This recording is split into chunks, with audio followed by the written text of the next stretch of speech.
Hey there, amazing people. I'm thrilled to have you here today. Welcome aboard as we set sail on a journey through Seneca Mission. The Seneca Mission, sometimes called the Buffalo Creek Mission, was a Christian mission to the Seneca people living in and around the Buffalo Creek Reservation in western New York. It was maintained by several leaders and under the supervision of numerous missionary societies from the early to mid-19th century. Some Seneca people accepted the mission, others, including Red Jacket and his followers, were strenuously opposed.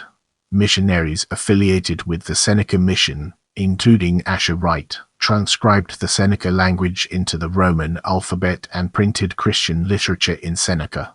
Prepare yourself for an eye-opening discussion on background in the upcoming portion of this video. Presbyterian missions were active in the Buffalo Creek Reservation, Allegheny Indian Reservation, and Cattaraugus Reservation, located in western New York State, from the Urs to the Urs. The leadership and staff of the Tuskara Mission and Cattaraugus Mission in these neighboring areas sometimes overlapped with that of the Seneca Mission. Settlement of the Buffalo Creek Reservation, where the Seneca Mission was centered, began in 1780.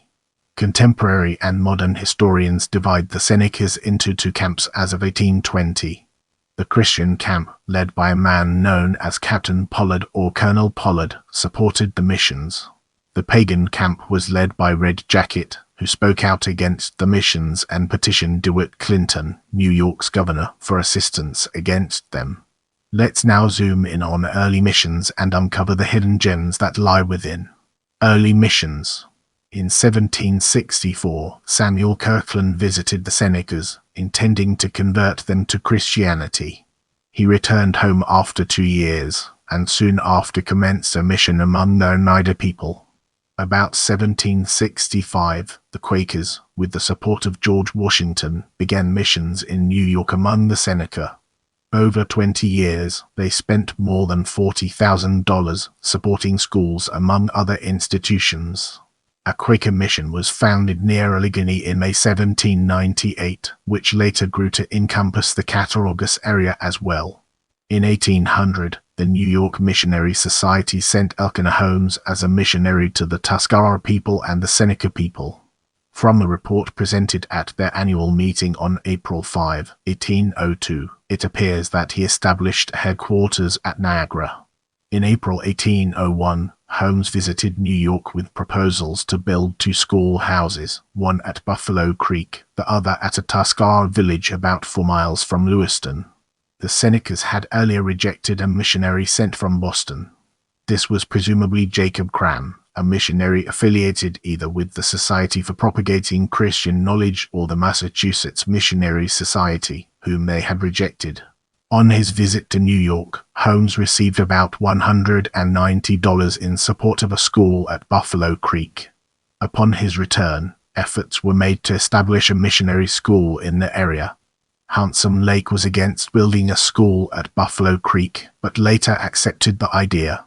Holmes was confirmed as permanent missionary at a salary of $500 on April 3, 1803.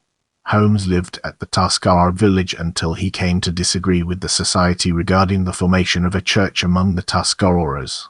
An agent was sent to investigate, who reported that Holmes' views were against those of society management and noted that Holmes evinced pseudo-Baptist leanings. Holmes accordingly resigned in 1807 or 1808, after which he was employed by the Baptists as an itinerant preacher. In 1809, Andrew Gray succeeded Holmes as missionary to the Tuscaroras, and J. Celsius Crane of New Jersey was sent to that village as a teacher.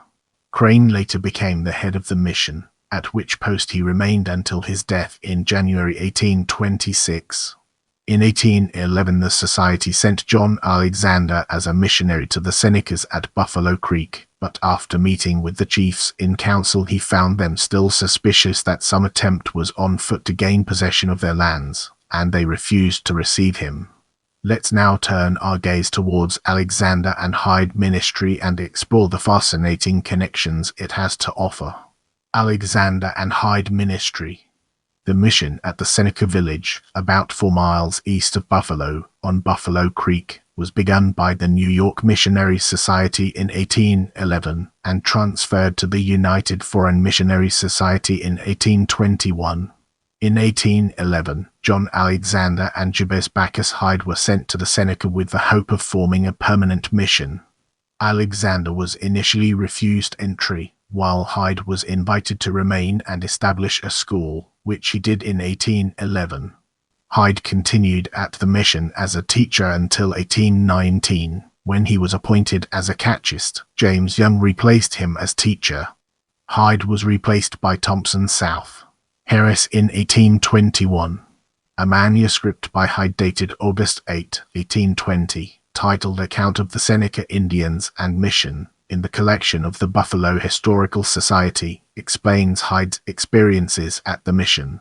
After waiting 7 months, he opened his school. At the annual meeting of the Society on April 7, 1812, it was reported that his conduct has been prudent and upright, and he has succeeded in erecting a schoolhouse near the center of the Seneca settlement, where he now resides. He says, the war took place the next summer, which threw everything into confusion on the frontier. Now, let's shift our perspective and explore Harris' ministry from a different angle. Harris Ministry. In January 1821, the Seneca Mission was formally transferred to the United Foreign Missionary Society. On September 19, 1821, Thompson South. Harris, a recent graduate of Princeton College and Seminary and a licentiate of the Presbytery of New Brunswick, was appointed missionary for the Buffalo Creek Reservation. His wife, Marianne Antoinette, accompanied him. Harris reached the mission station on November 2, 1821.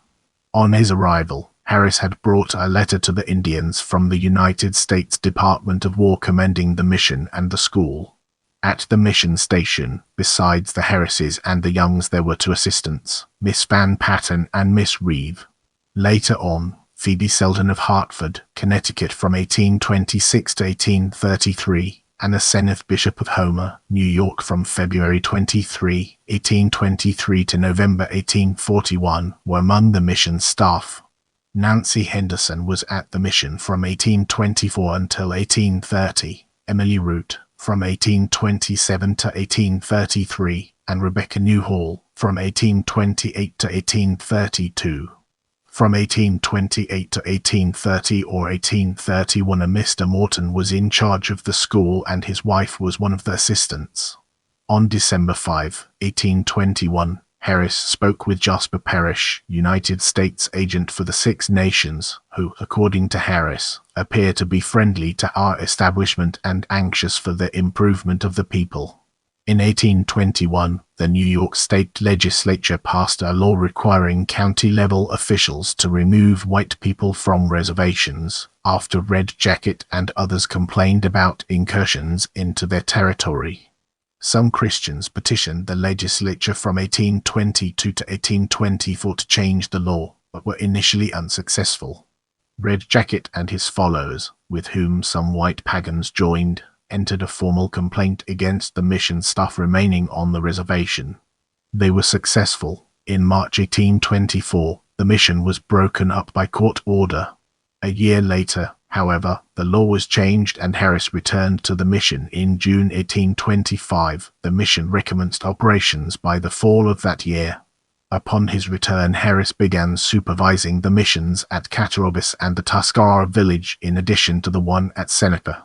The schoolteacher, James Young, did not return to the mission with Harris at this time, and his place was filled by Gilman Clark, who served until in 1827 he was compelled to resign on account of ill health.